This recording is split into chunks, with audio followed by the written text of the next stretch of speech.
Hey guys, my name is Jerry Fu and welcome to the Convo episode 3.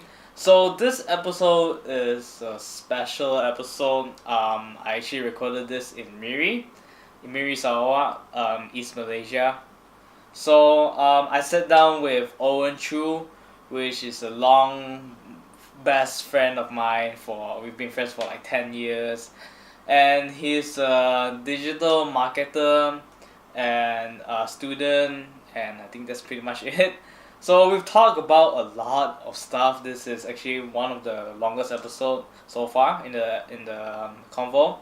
So we've talked about digital marketing in Miri and social media influencers versus digital marketing, how to get through self-doubt, and a lot of depression talk about our backgrounds, how we handle them, how we got depressed, and all that good stuff.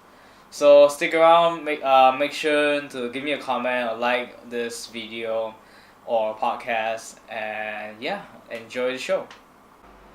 Oh yeah, it's recording.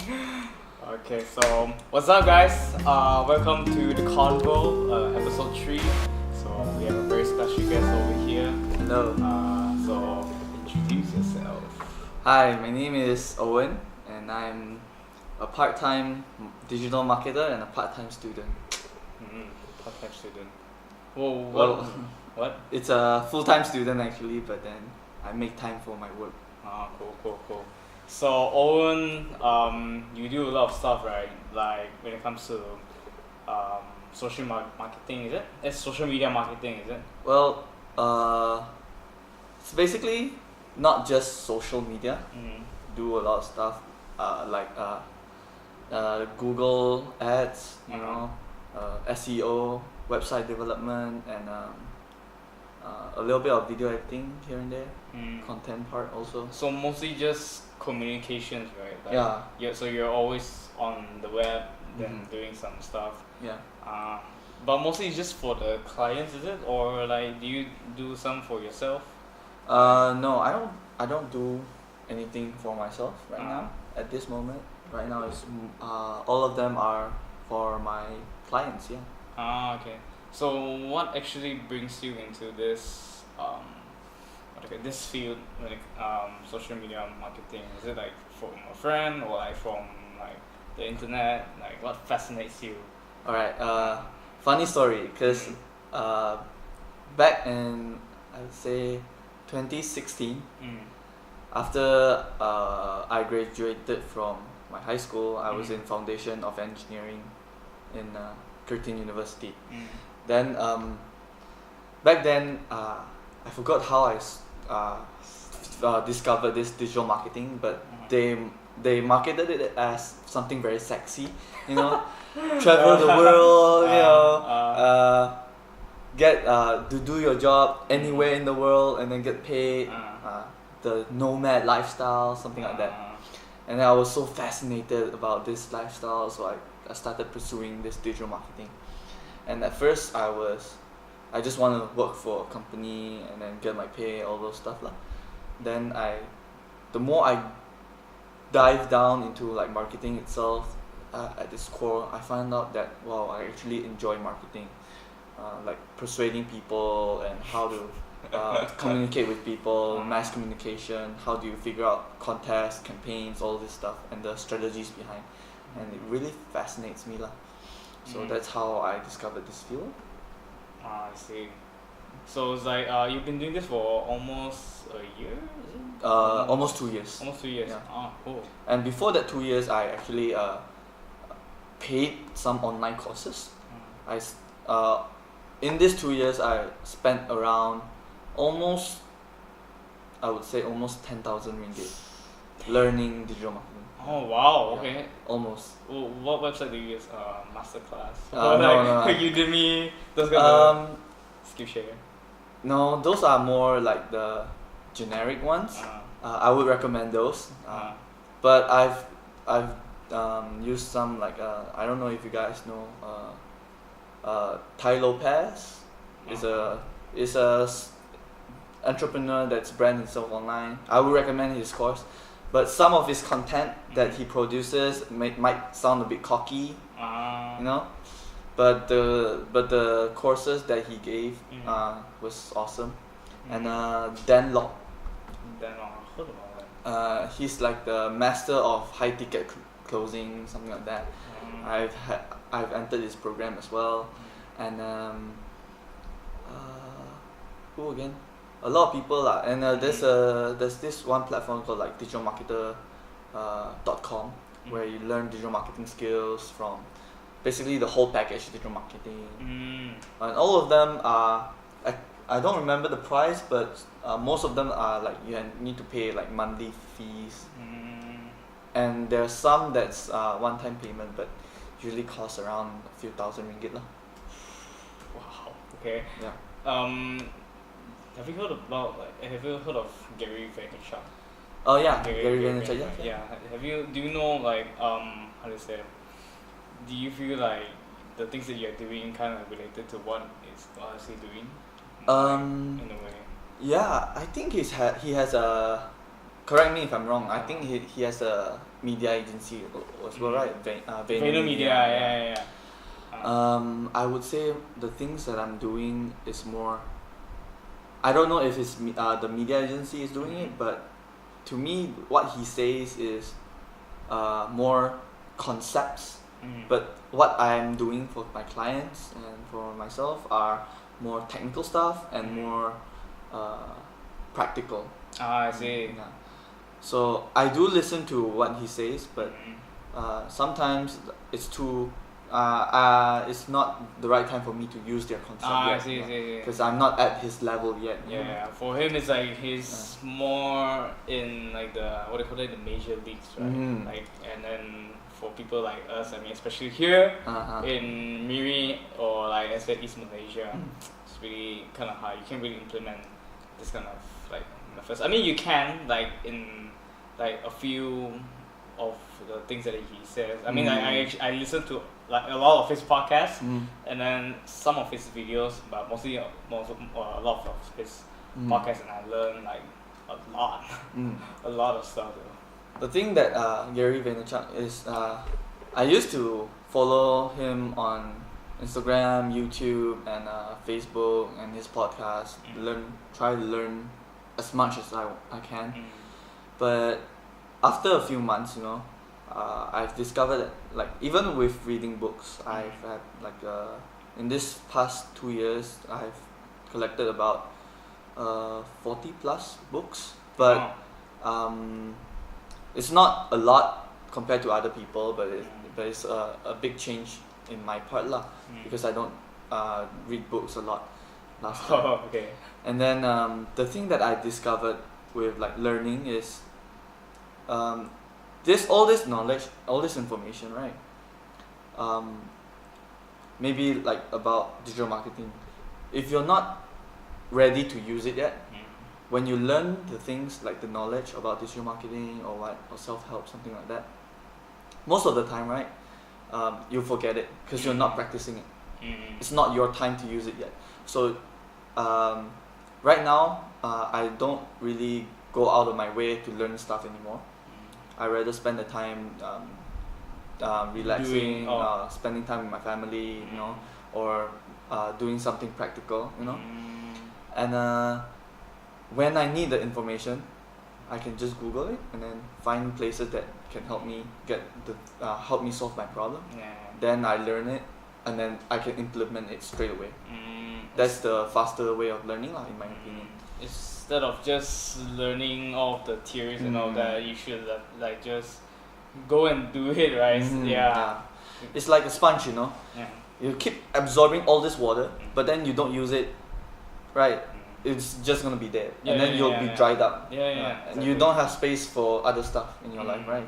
Because all we want in human being, what we really want is balance between all the different stuff in our life, right? So you told me yesterday.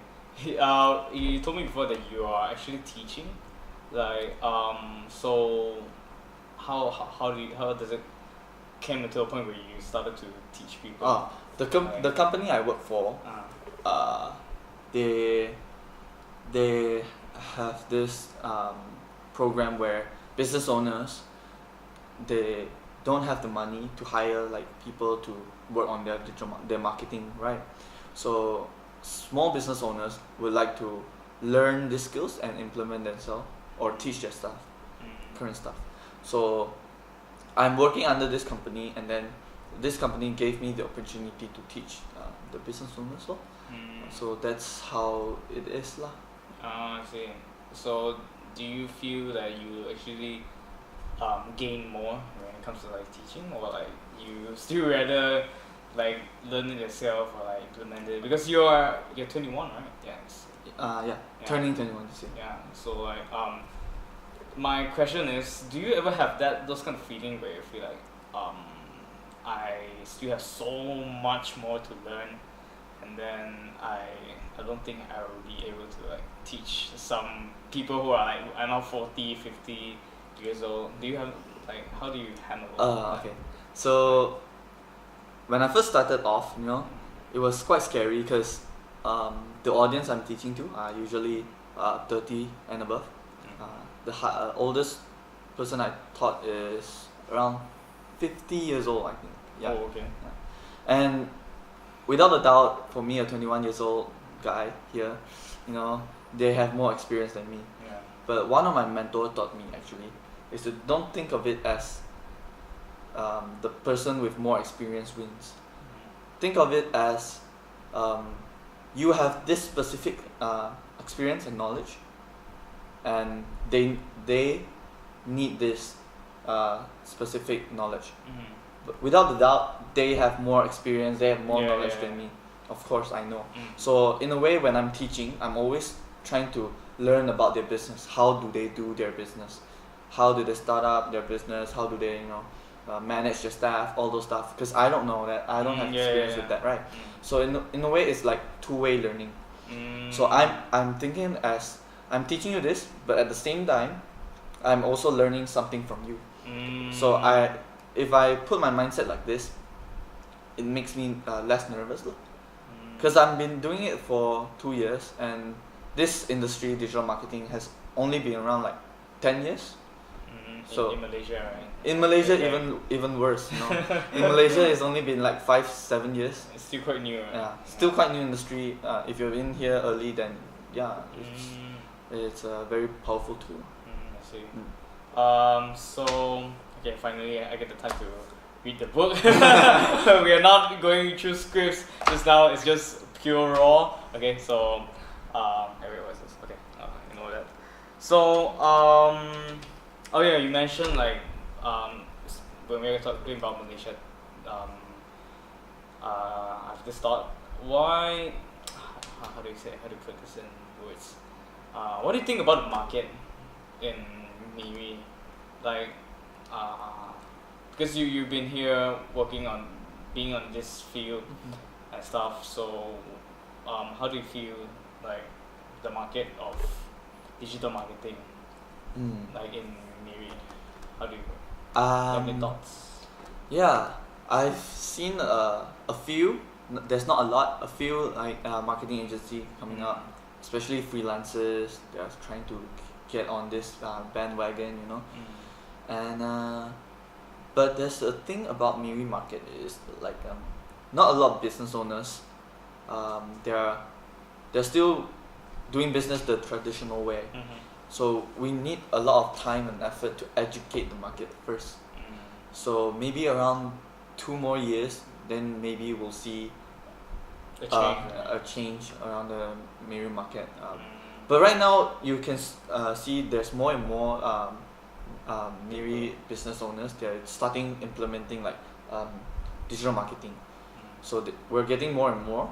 But I think 2020 is the year where Sarawak will become like a more digitalized business. Even this year, last year, the end of last year, 2018, the gas, they came to Miri already. Yeah. Oh. So they want to build this digital era in Sarawak also by 2020. This is what I heard from the gas lah. But we'll see. Yeah. I mean, everything's uncertain, right? Yeah. Like the thing that you said for 2020 doesn't come true. I mean, Yeah. I don't know. We don't know. Like what was on top below. Yeah. I mean, we don't know what will happen, but what we can do is just hope for the best. Yeah. I guess. But setting a goal, I mean like you heard of the expression, when you aim for the moon, you get the stars. Like when you aim the stars, you get the moon or something like that. No, shoot for the. Shoot for the stars. stars. Even when you fail, you'll still get the moon. Something like that. Yeah. So their target is by 2020, well, Sarawak will be a digitalized economy, or all those stuff. Even if they fail, we're one step closer. Yeah. At least we are doing something. At least we're improving, right? Yeah. In a way. But if it's not on 2020, hopefully some Soon, of the some, year. Yeah, some of the like maybe 2021. I don't know. Yeah. So okay. Well, today is not really a podcast mood, podcast feel. I don't know why. Okay. Anyways, moving on. When it comes to social media marketing, right? What do you think about like social media influencers? Because there's like about YouTubers, Instagrammers, all those. I don't know about Facebookers, but those social media stars. Yeah. What does it mean when it comes? How do you feel about this kind of personnel compared to what you're doing? Because both of you guys are doing like advertising, right? What makes you the things that you're doing different than? Alright. Yeah. So the things that I'm doing right now, it's not just we're not just helping the client do ads. That's like the very basic stuff we do, but it's not only that. So we are creating a marketing strategy for the client, and I don't think influencers they know how to do this kind of things.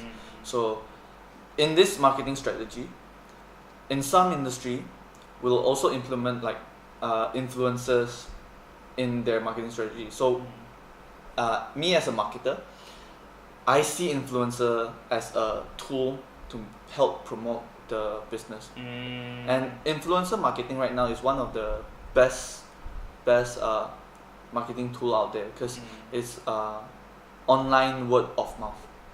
The most powerful tool since ancient times is word of mouth, referrals. Like if your friend asks you to buy this, you're more likely to buy it because you already have the trust. So influencer, they build this relationship with a mass audience, and we wanna leverage influencers to meet the client's sales, right? So influencers to me is a very powerful tool. And I know right now in Miri and Sarawak, there are more and more influencers coming out, but they're not that big yet. We'll see maybe 2 more years from now. And we need to know that influencers have their own brand image, right? Like a business. So an influencer, right? If their brand image meets the business owner's brand image, will more likely to work together. So if I'm a marketer, I will only suggest this influencer to this business owner when their brand image is aligned. So maybe, for example, I'm working with a doctor, I'm helping him do marketing, and I see this influencer.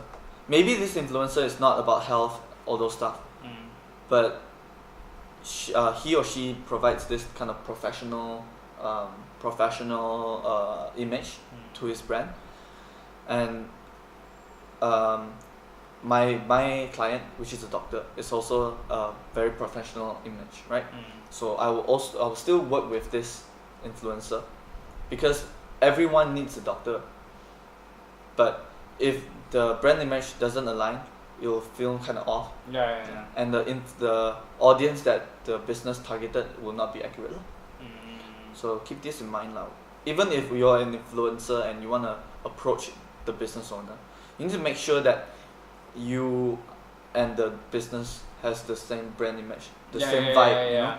So it wouldn't have like conflict in the middle of the and it will convert the what we say in marketing terms is convert the audience to sales more effectively, because the brand image align. Yeah. So have you worked with any influencers like in Miri? Right, in Miri, no, I don't know. Okay. Like we do work with like small influencers, but then we just ask them to help us host something, you know, like when we have an event, we ask the influencers to help host the event, because one thing is they're popular. Secondly, we know that they can talk in front of the camera, so we're more likely to hire influencers. No? So in Miri, is it? In like, Miri, yeah. But they're not very big influencers, like just like they have a following. A little following. Yeah. But I can see that in Miri, like what you said, it's kind of slow. I mean, there are a few influencers that I actually follow in Miri. Some of them have like 100,000 followers on Instagram, which like that's really mind blowing. I can say, I don't know whether you know. We'll discuss about it later. Yeah. So but in Kuching, because I am in Kuching and I know a bit of the people, the influencers over there. There is a lot, and then it feels very common already for people to hire like, influencers and stuff. Yeah, but Miri is like, I don't know, it feels kind of slow. Miri is much more slower than Kuching. Yeah. I've been to Kuching as well. Last year, I think. Yeah, last year. And I can see that Kuching's business, even through like the Facebook ads, they're much more established. Yeah. Their marketing their online marketing that is much more established compared to Miri market. Yeah. But I don't know. It's like I would love to bring up the business here in Miri. I mean, since this is my hometown whatsoever, but I don't know, like just that, I think that's one of the reasons why I'm still in Kuching, because like it's in a way faster, like, and it grows more it goes faster than what it is in Miri, and then I actually can learn more stuff and experience more stuff, definitely. Yeah. Like if you're in Miri right now, if you're in Kuching right now, and you want to tackle this Miri market, I would say right now is the best time to tackle, because you want to be early. You always want to be early when you're in the market. You don't want like there's already a lot of influencers in the market. Then you join in. Then it's too late already. Yeah. So you always want to be early, even like investments and stocks, all those stuff. You always want to be one step ahead of the crowd, right? So same thing goes with market. If you want to target a market, enter a new market, you always want to be early. So if you're early, you establish yourself first. Then when the Miri market suddenly like they will switch their mindset from a traditional to a more modern mindset. And then who will they find first? It's you, because you're already established. And like you'll see more competitors coming out, but they're not established yet. And the Miri market will choose you. You always want to be the shark in the small market. Don't be a small fish in the big market. It's like what they say for like the Neil Armstrong thing. It's like I heard this quote before. It's like you know who's the first one to step on the moon. It's Neil Armstrong. But do you know who's the second? No. Yeah, right, exactly. Yeah, so like I mean, so for some people maybe they know, but everyone always hear about Neil Armstrong. So like who's there with him? Like there's like 3 people on the moon.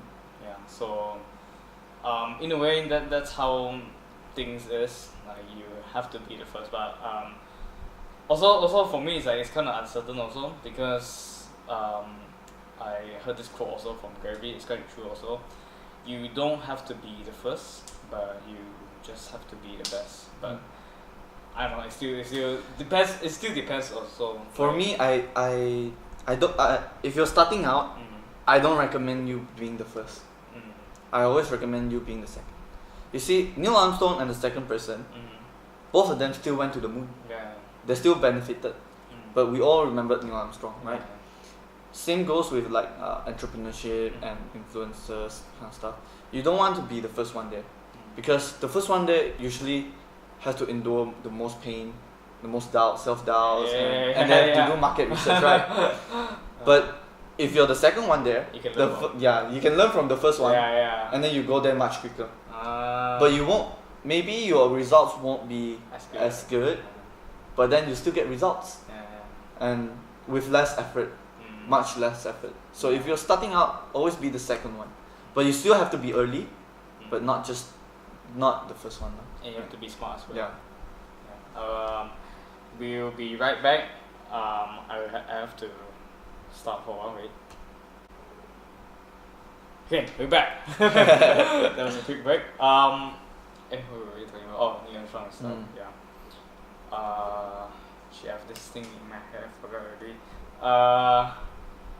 What was it? Shit. Oh yeah. So when I have this experience before where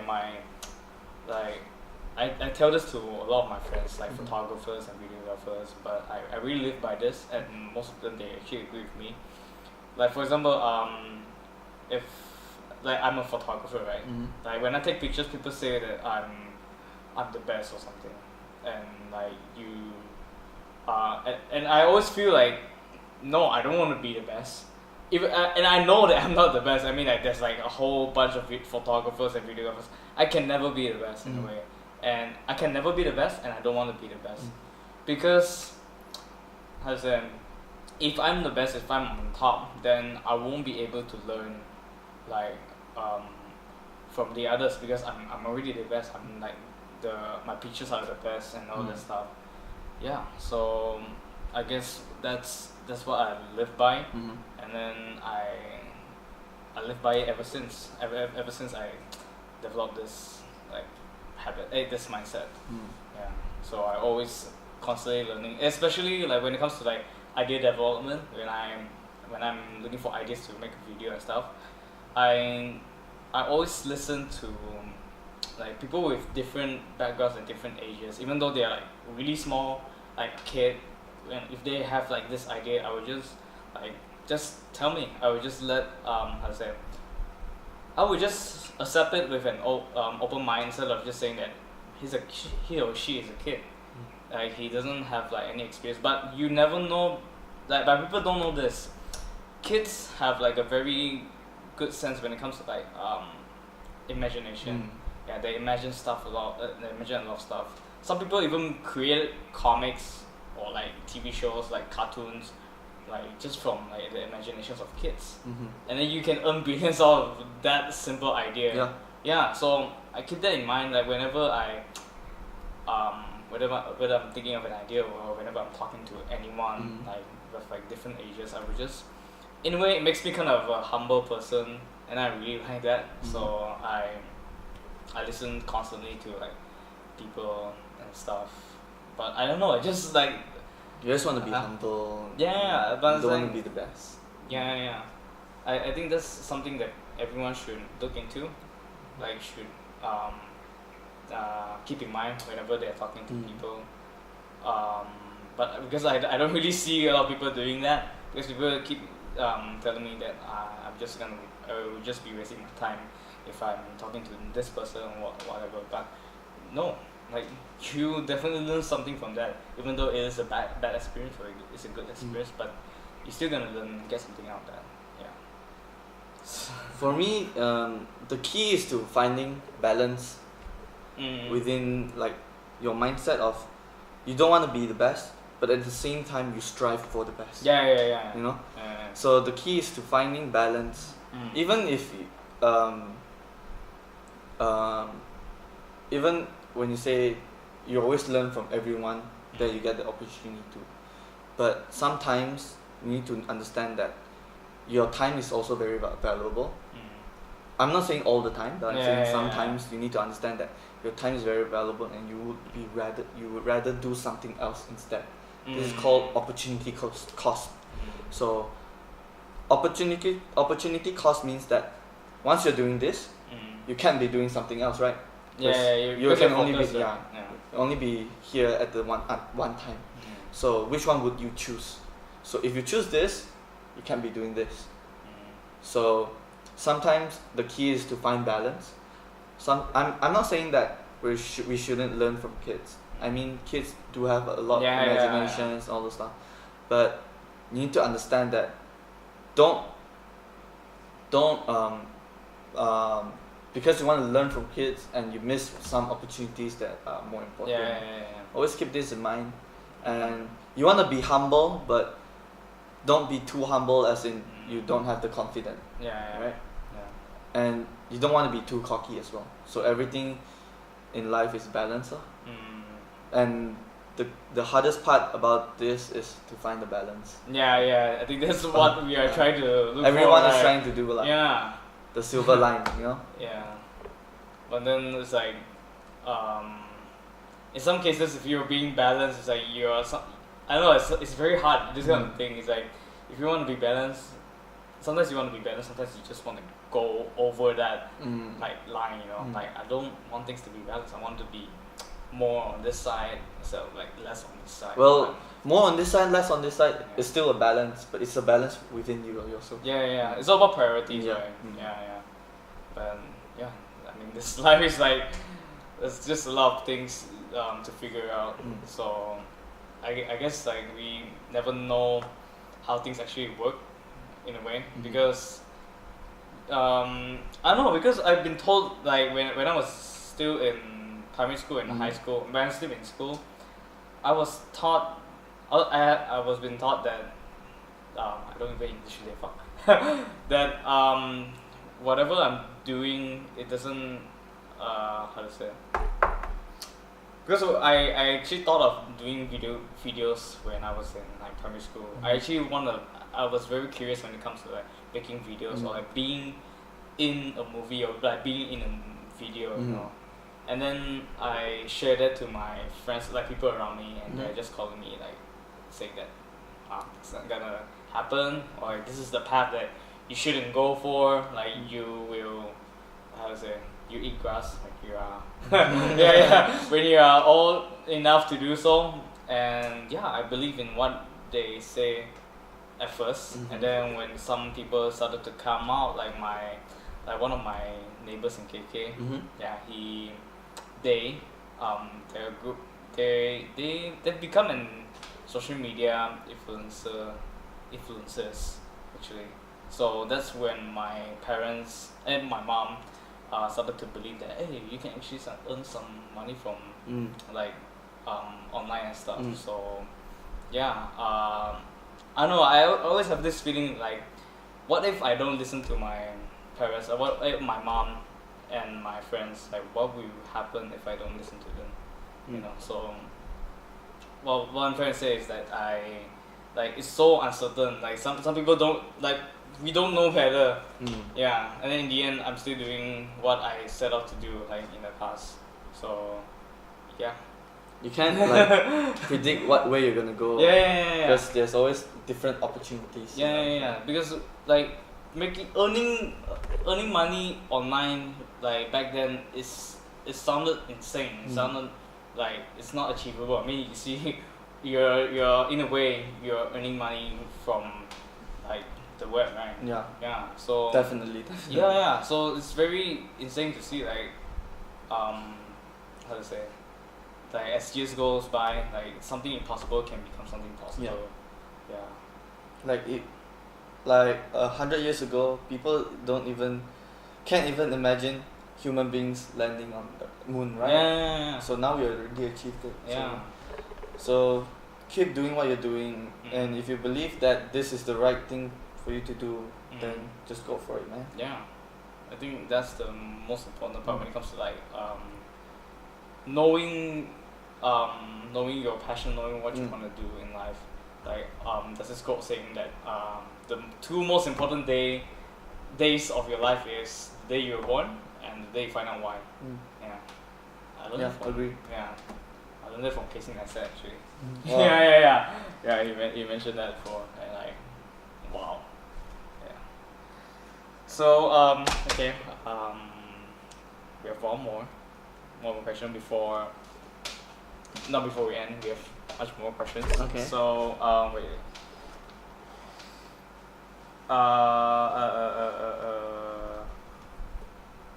I think we just go straight to quick questions. Alright. Yeah, quick questions, but not quick answers. Alright. Yeah, Alright. yeah. Alright. Okay. So the first one will be, if you were to do something else instead of like business or like social media marketing, like what would it be?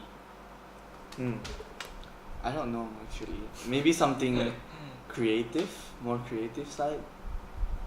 Maybe I would be doing video like you. Ah. I don't know. I also enjoy like watching people make videos and editing videos. But I like to do marketing more. So maybe if I'm not doing marketing, I might be doing videos also.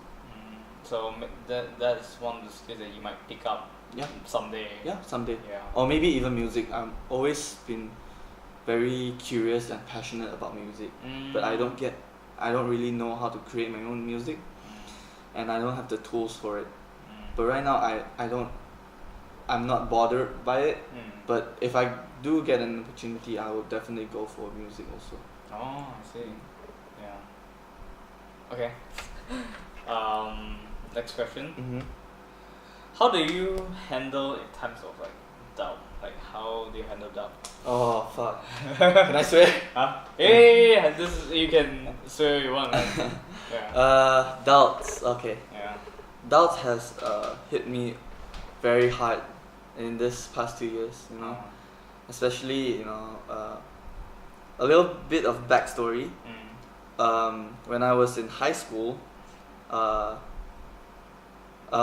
first my mom and dad got divorced when I was in secondary school. Then when I was in high school, because I lived with my dad, 2 of us only in Miri, and when I was in high school, my dad left to work in Johor in the West Malaysia, and I became I have to live alone in this big house, the house you're seeing right now. Okay, it's been 4 years now, right? Around 4 years now, and those times were the times that I have a lot of doubts and made me depressed because I don't know what I want to do in life, and I have a lot of spare time when I'm at home to think about life and all this stuff, and it really gets to you, man. I got depressed.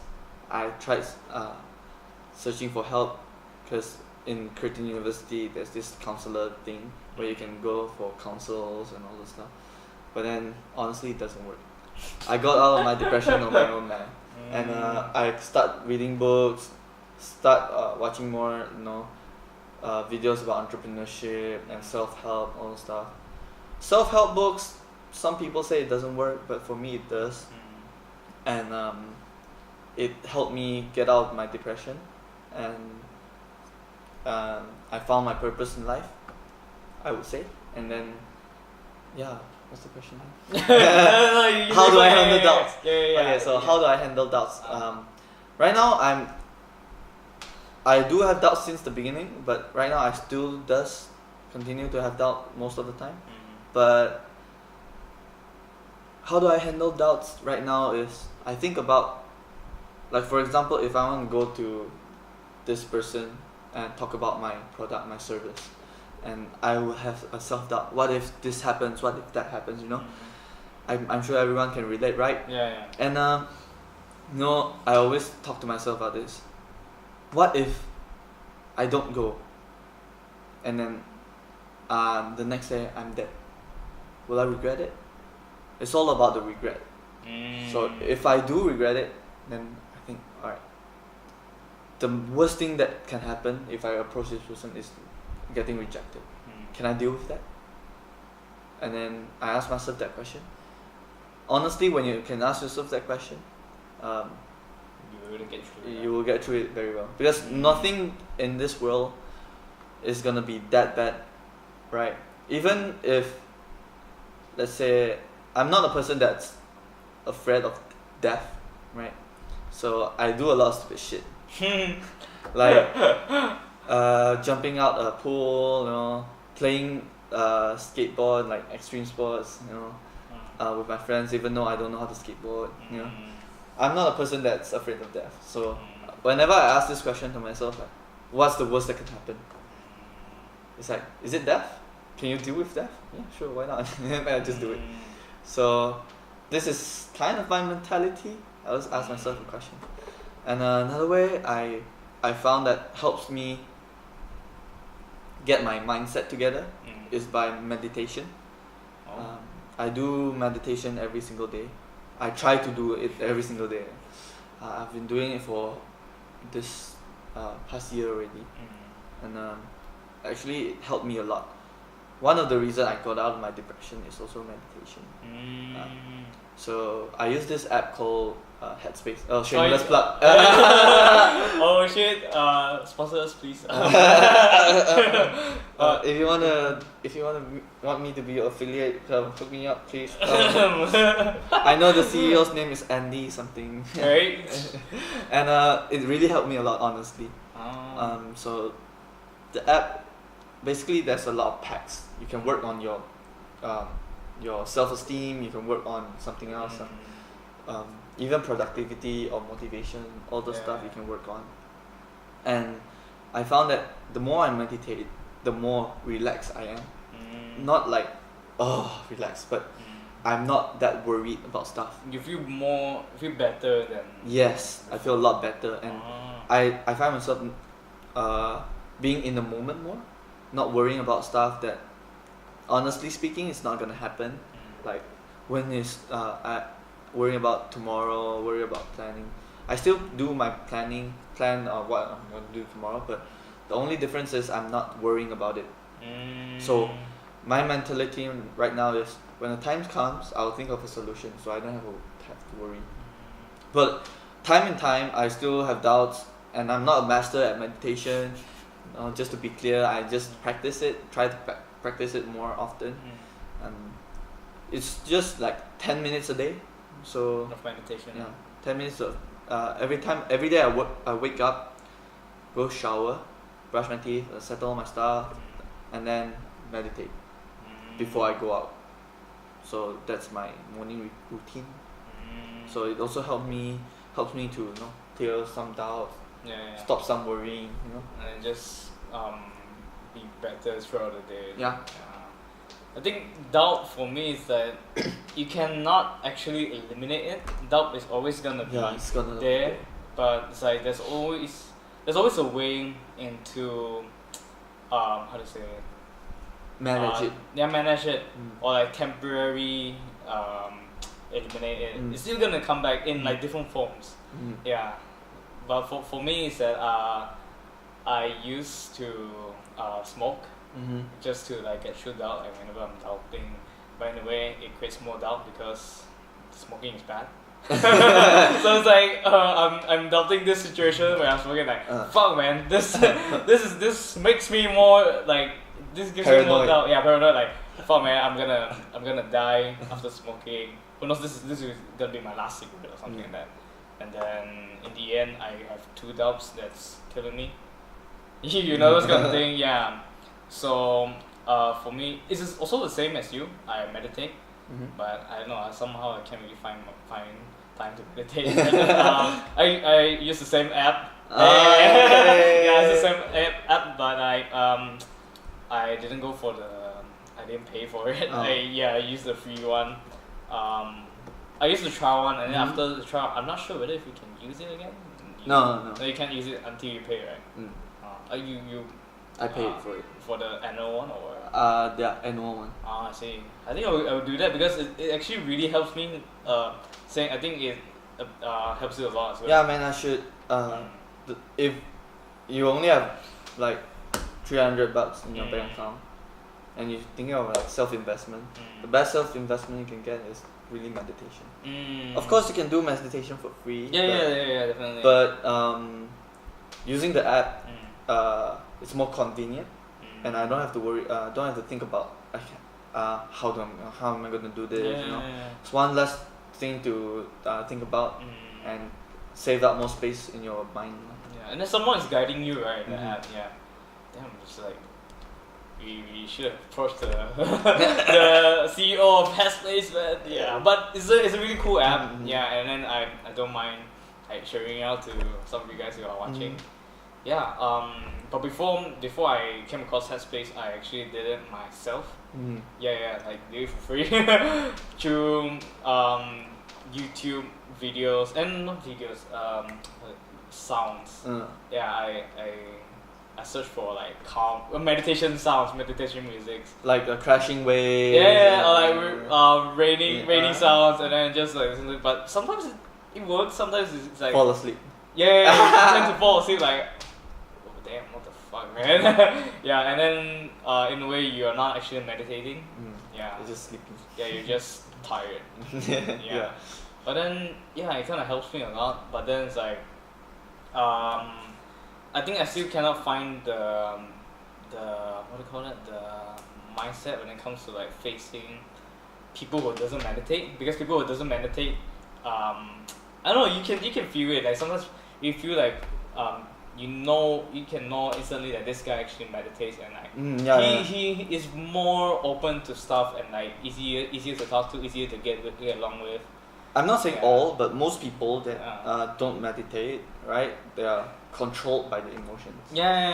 Like their emotion can very easily take control of their whole mind. You know, they don't, when they get angry, you know, they don't think rationally. You know, I'm not saying that people who meditate does, but there's a higher chance. You know? Sometimes I still get controlled by my emotion, and that's normal. Okay, but most of the time right now, it's better than when I don't meditate. You know, so meditation is very good. Check it out. Headspace. Headspace, sponsor me, please. Yeah. Wow. Okay. We'll be right back again. Now we're back again. Hello. Yeah, we're talking about that. Wait, I actually have one thing also.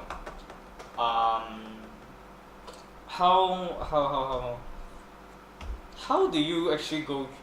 We're gonna talk about depression. Are you okay with it? Yeah, like sure. Depression. How do you actually like get depressed, and how do you actually handle it? Because like, I think for me, depression actually is a very fascinating subject, because not a lot of people actually talking about it. It's a taboo in this like industry. Yeah, because people I don't know, like I have this feeling, and then I think probably most of the people actually feel this way. That's like, if you are having depression, it's like it's something you can just immediately shut off. That's what people actually thinks. Because when I try to share my depression with my mom always has this like the same answer: don't think about it. Don't think about it. You get through it. And then I don't know. I have this feeling like sorry, mom, if you're watching. It's like what the fuck? It doesn't actually help. It's like how can people actually just shut it out? If I can manage to take control of my mind or like myself, then yeah, it's easy to like just shut it out and then just do something else. Yeah. But then when I first got introduced into this thing, when it called depression, you can't help yourself. It's like it just happens to you, and you don't feel like, how to say, you don't feel normal in a way. Yeah. So for me, when I was depressed at the time, I didn't know I was in depression. I just thought my life was like very bad. My life sucks, and I have no one to talk to. Because that time I lived alone. I still go to work. That was the time when I just started working as a digital marketer. Just started out. But then after work, I remembered when I got depressed was the period of time where it's summer break in Curtin. So you get 3 months of holiday, and so I focused on my work lah. But every time I get back home from work, you know, I'm just staring at 4 walls. My friends are all not in Miri because they're going back home to their hometown, right? And I I don't really get so close with my colleagues, and I'm not the kind of person that will show my weakness to other people easily. Okay, at the time lah. Even if I'm struggling, I don't ask for help. You know, I'm that kind of person. So it builds up over time.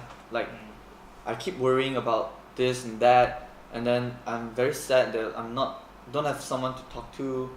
Every time I'm home, I just stare at the wall, you know, feeling blank, you know, no like true friends. Okay, so this is what happened lah, and then it built up slowly until the breaking point. The breaking point was I actually tried.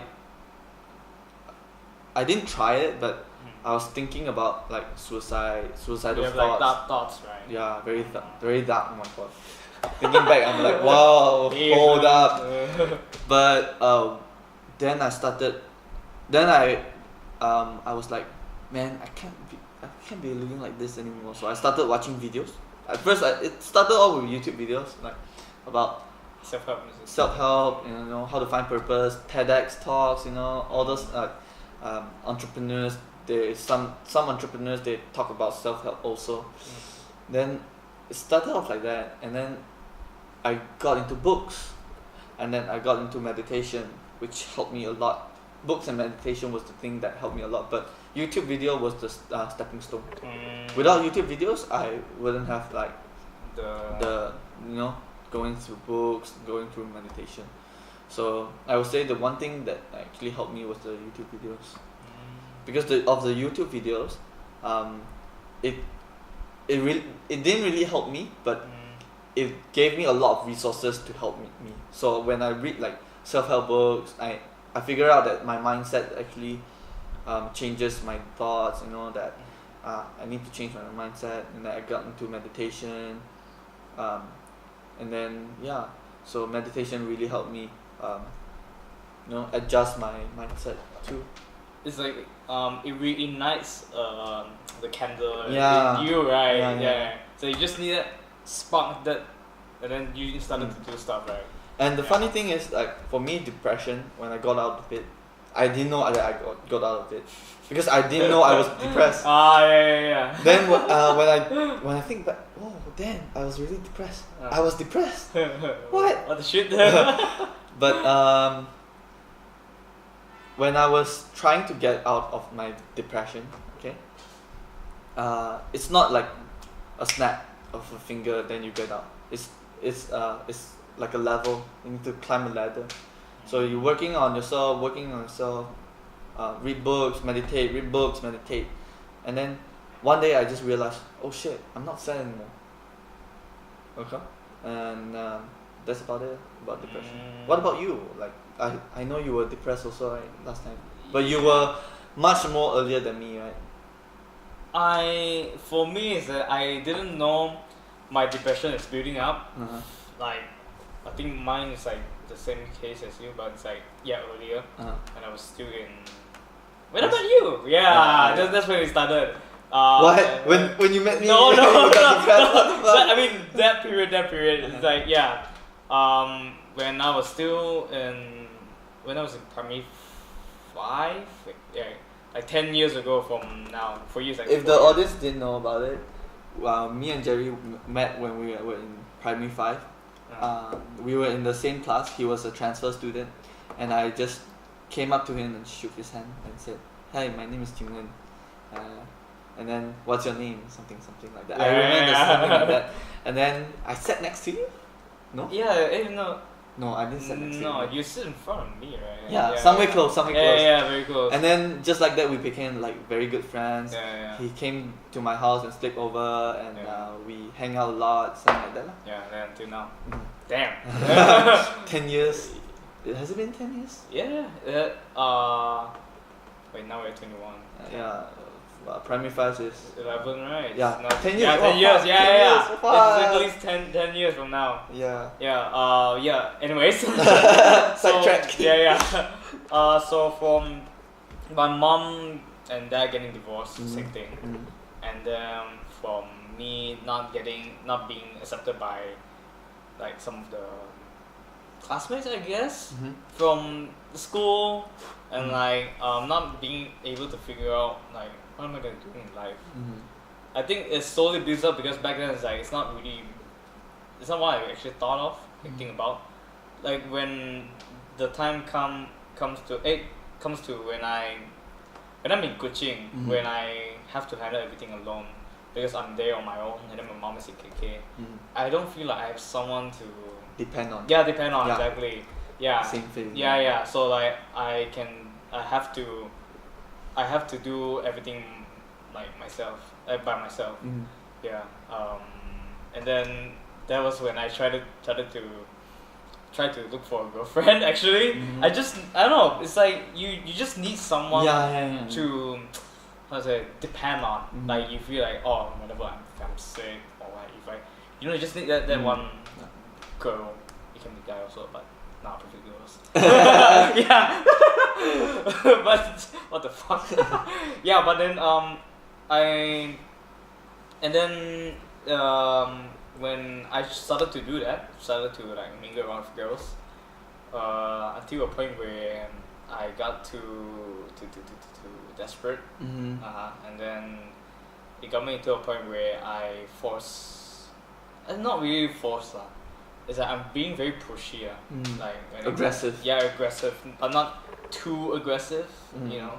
But it's like how to say passive aggressive, but it's like I constantly look for chances to go out with her, and even though we're not together, I feel like we're together. This kind of thing. It's like I expect too much. I can say like if I buy you this gift, I expect you to appreciate it and do something good for me.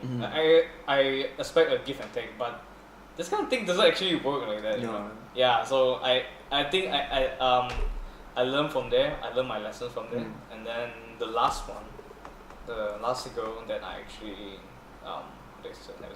chase, got me like after we don't talk to each other anymore.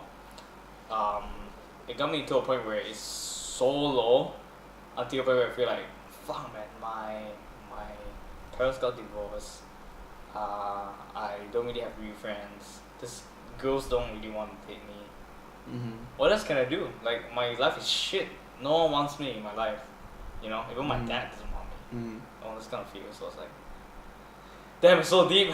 Like I don't know how am I gonna go through this period. Sorry.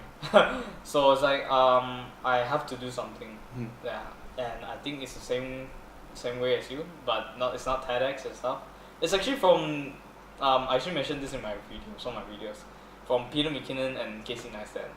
Yeah, that's where it's actually. I mean, I heard you mentioning like talking about Casey Neistat before, but I never actually go and check it out. So that time is like, I think I actually go and check it out. Like I'm free, and then we're just go and check it out. Like damn. I got home. His video was amazing. Yeah. Even though it still is amazing. Yeah, it still is amazing. I don't know. It's like it kind of sparks like it's like how it applies to your situation. Like it ignites fire in you, and then you feel so pumped, and it's like I don't know. It feels like I wanted to try what they are doing just to see how it feels because they're so hyped. Like it's like you can feel their passion. Yeah. They were like very like how can people be so that happy when it comes to making videos like that? I'm like, woo, it's time to make a video today. That's kind of feel, you know. So I feel like, damn, how do you? I wanted that feeling, you know. I wanted that feeling of like, damn, it's so good to make videos. Like this stuff is just so amazing. So I tried to do my own in Miri. And then it feels good, and then I go overboard that one time. Yeah, and then slowly it develops in time, and then that's how I actually I didn't know that I got through that phase of depression after like a few months. After a few months, then you'll be like, oh wait, I'm not sad anymore. Like, yeah. So it's like, wow, this is actually something that is very amazing, and then that actually kept me going until today. Like this video happens because of that incident. Yeah, imagine if I haven't discovered like Casey Neistat or Peter McKinnon, like I think I wouldn't be here right now. Like I would be somewhere else, or like doing other things. Yeah, or we might be just chilling in a bar. Yeah. I mean, not now. I mean, like later. Yeah. So yeah, it's kind of amazing to see like one thing led to another, and then you eliminate depression in, like I said just now, like you how to say, you find different ways to manage your doubts, and then I think that's what people should practice more. Should definitely should know how to manage doubt, because in coaching there's like, I don't know, there's this event that I'm very passionate about. It's called between the broken pieces.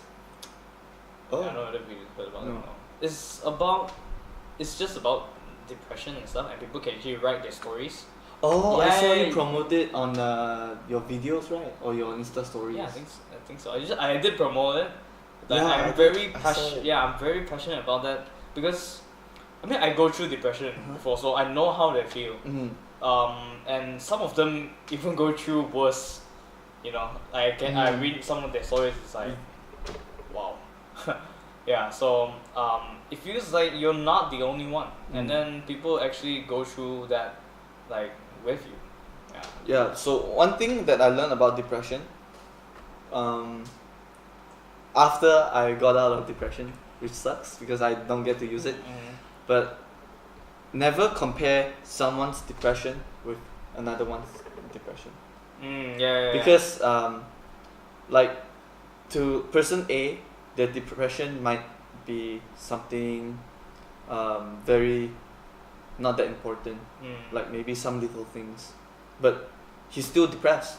Yeah. For person B, maybe some event happened, some major event happened that made him or her depressed.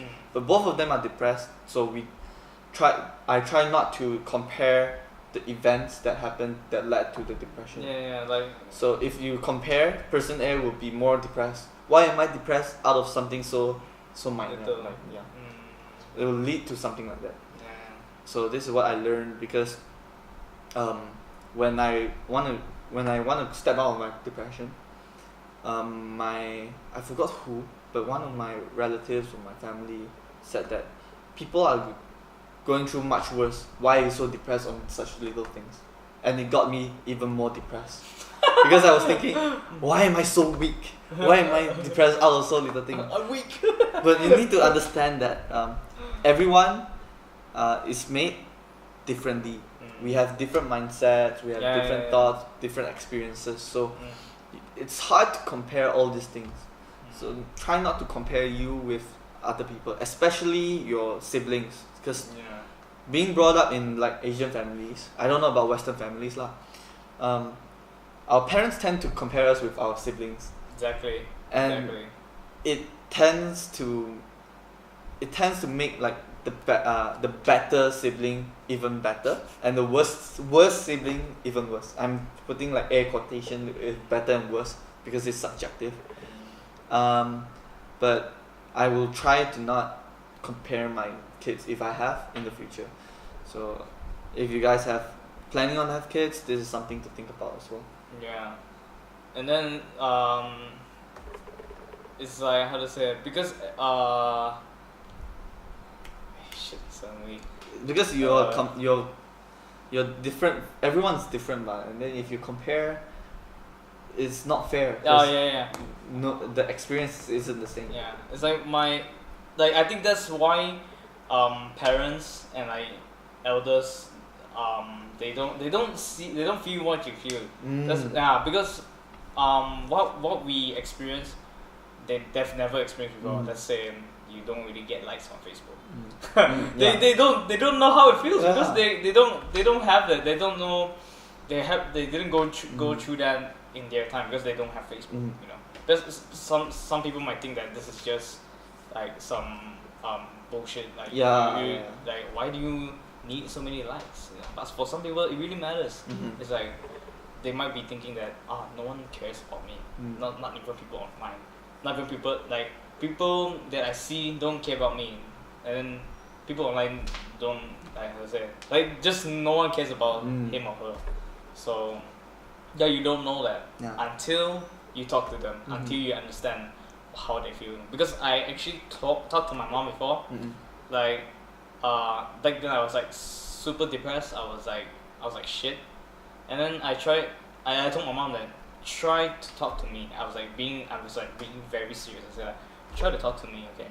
Like don't like try to understand how I feel. I was like being so fucking serious that one time. I was like, you listen to what I have to say, and then you make your own judgment.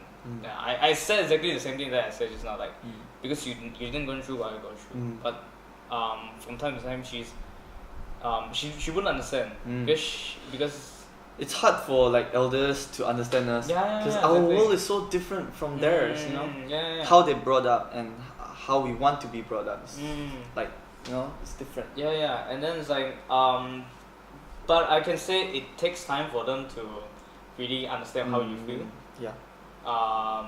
For me it works actually, for how to say, for a long time I tried to convince my mom to like listen to how I feel, and then at one point she understands, and then it actually helps me go through depression in a way, in small ways, but it leads to something bigger in a way. For me, my parents still doesn't know like my mind, how I feel, all those stuff. I've tried talking to my dad, but he's that kind of person that say, doesn't matter. Yeah. But last time I was when I was depressed, I didn't even want to talk to my parents because I already know that they won't understand. Yeah. It's not that they won't understand; they won't find the time to try to understand because they're so busy with their own life, you know. And sometimes it's hard to take the time to listen to the whole story of someone, and plus I'm not living with my parents at such a young age, so I just figured it out on my own. Sometimes I feel like we were born in the right time to actually face this kind of thing. Because imagine if you were born a few years late, you know, and then you have this kind of depression. How would you handle it? It's gonna be so different. Yeah, it's gonna be so different, and in worst cases, you might not be here right now. You know, sometimes I have this kind of feel like, damn. Like, very lucky. Yeah, we are very lucky and fortunate to be like here. Yeah. So always be grateful for what you have, you know. Yeah. Because like I can see some of the actually met some of the people at the event, between the broken pieces. Some of them are very young, like 9, 10. What? And then their dad's parents are there. And then I was like, wow, I was like so amazed that I have to like approach the parents and say like you are so amazing, and then you should really like know how to like I very admire you a lot. Yeah, and then that I was very grateful, fortunate to be able to speak at the event. And then I just told the parents, they asked me, what's that one advice that you can give to everyone here? And I just tell the parents, like, to all the parents, right now, like at the event, listen to your children more, because you never know, like you don't know how do they feel until you talk to them, until you listen to them. Yeah, and then be more, be more open-minded to how do they feel. Yeah, and then just talk to them, because like you never know, sometimes they just need someone to talk to. Yeah, if you don't even lend your ears to them, then who else will they look for? You know? Their friends, or like I don't know, their siblings. But most of all, they trust their parents more than they trust like other people. If the parents don't listen, they end up talking to the friends. What if the friends is bad influence? Yeah, exactly. And then you take their advice, and then in the end you become someone who is shit. Yeah. Yeah. So always listen to your kids' parents. Yes. Yeah, listen to your kids, and then try to look for like a balance. If you can't listen to your parents, it's not the end of the world. You can still figure it out, but it's just gonna take time, and then there's still like thousands of ways to handle it. Yeah. One more break. Hey, wait, do you still have time? We still have time. I have to take a phone call. Okay. I'll be right back. Be right back. Okay. Okay, we're back again. For the last time. So, it's been hell of a podcast talking to you. Like, It's my pleasure. yeah, it's my pleasure as well. Yeah. So this is one of the reasons why I started this podcast, like having very meaningful conversations and like making meaningful contents. So Giving value to you, yeah, the audience. and then to me as well, man. Yeah. So, oh yeah. So final question. One advice that you live by that will be useful for everyone that's watching or listening right now. Like one advice. I would say it is a cliche, but it's very true for me. So It's okay. know who you are and know what you want. But not only that, actually do what you want to do. So you want to know who you are. A person, your strength, your weaknesses, your qualities, your values, your personalities. Understand who you are within, okay? And then know what you want. What do you want in life? What is your purpose?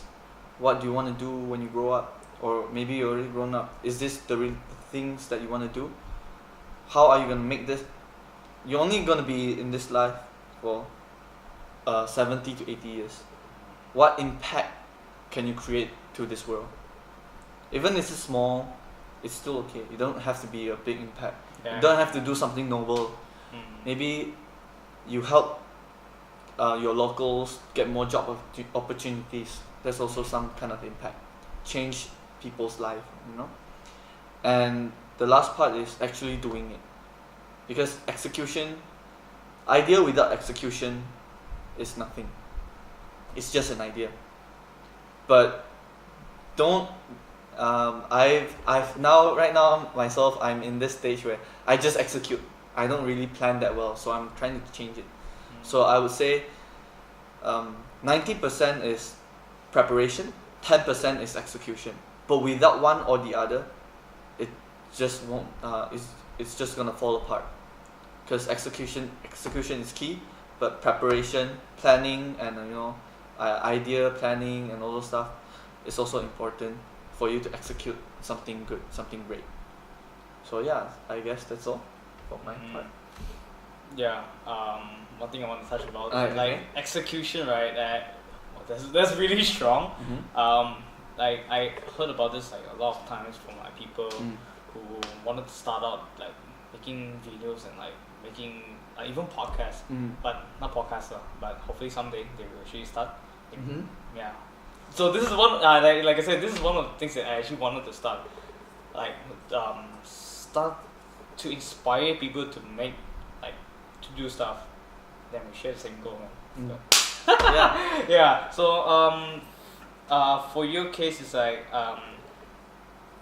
no your case. Like, for my case is that I wanted to inspire people to just do stuff.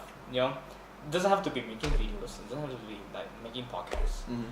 Like if you are an artist, just draw. Like what's stopping you? Or like you want to get that job, get that girl. I don't know. Yeah, it can be anything. Okay, just go and do instead of like just thinking about it, putting it in your head. Yeah, like what's the worst that can happen? You know, if the worst thing happens when you do it, at least you're learning something. So you won't be there's no loss when it comes to like doing stuff and like failing. I think failure is a very good teacher for everyone. And then if you're not doing, then what are you doing? You know, execution is the most important part. Yeah. But you need execution with plan. with a direction. You know, not just do anything that you please. Randomly, right? Yeah. You need to have a direction. You have to have a plan. With plan, with execution is the best. Yeah. So I'll always execute, but execute with a plan. You know. I always say this to my friends. I mentioned this in my last 2 episodes. I haven't posted it actually. Hopefully you're watching this. With the time you're watching this, it's already up. So I always say this. Goals are more important than plans. Do you know what I mean? Like goals is the thing that we want to achieve within a certain period of time. Plan is the how you're gonna do it. Yeah, true. So Because the plan always change, but the goal doesn't. Yeah, exactly. You got it. But for me, it's like I elaborate it more. I give examples. It's like let's say like my goal is to make videos, right? And my plan A is to make videos on Instagram. So let's say God forbids Instagram to go to run anymore, and then they somehow shut down Instagram. Then but you still have to achieve that goal. Yeah. With a different plan. Yeah. So like let's say plan B is again. Shit, man. I said plan B again. Shit. Okay. This doesn't make sense. If you watch the first episode, then it makes sense. Okay, so plan B is to make videos on YouTube. So it still goes towards the goal. But it's a different plan. Yeah. So like I said, sometimes I don't really like to plan stuff. Like I think you as well, right? Yeah. But it doesn't hurt to plan. It's still, but in the end, you still have to know your goal. Yeah. Know what you're striving for, and then just go and tackle it in every direction that's possible. That's what I think. I believe in minimal planning, but I don't believe in no planning at all. So planning for me is like a preparation. You need to prepare yourself a little bit before you go to war, right? So you don't end up losing the war so badly. Because let's say you're the kind of person that always take action, always execute, and then if you execute everything that you want to do, you'll come to a point that okay, I need to plan first, because that's the process. So planning, minimal planning, don't plan and then don't execute. So minimal planning plus execution, then you'll get with targeting goals, then you'll get the results you want. Okay, that's it. Okay, so we're gonna end this. Thanks Owen for being on the podcast. And if you like this podcast, make sure to subscribe on my YouTube channel if you're watching this. Subscribe, like, share it to your friends. And if you're listening this to Apple Podcast, Spotify, make sure to rate it. Give me 5 stars and give me a comment and whatsoever. And Headspace, if you're watching this. Headspace. Please sponsor. #plug, shameless plug. Yeah, so yeah, see you guys in the next episode. Follow me on Instagram. I'll follow him on Instagram as well. Shameless plug. Follow him on Instagram. Owen.c13. Okay, do you have a website? No. Okay, so just follow me on Instagram. Yeah, follow him on Instagram if you want to know more about him. And we'll see you guys in the next episode. I will probably meet him in the next few episodes or the next season. Alright, we'll see. So yeah, that's it for episode 3. See you guys. Ooh.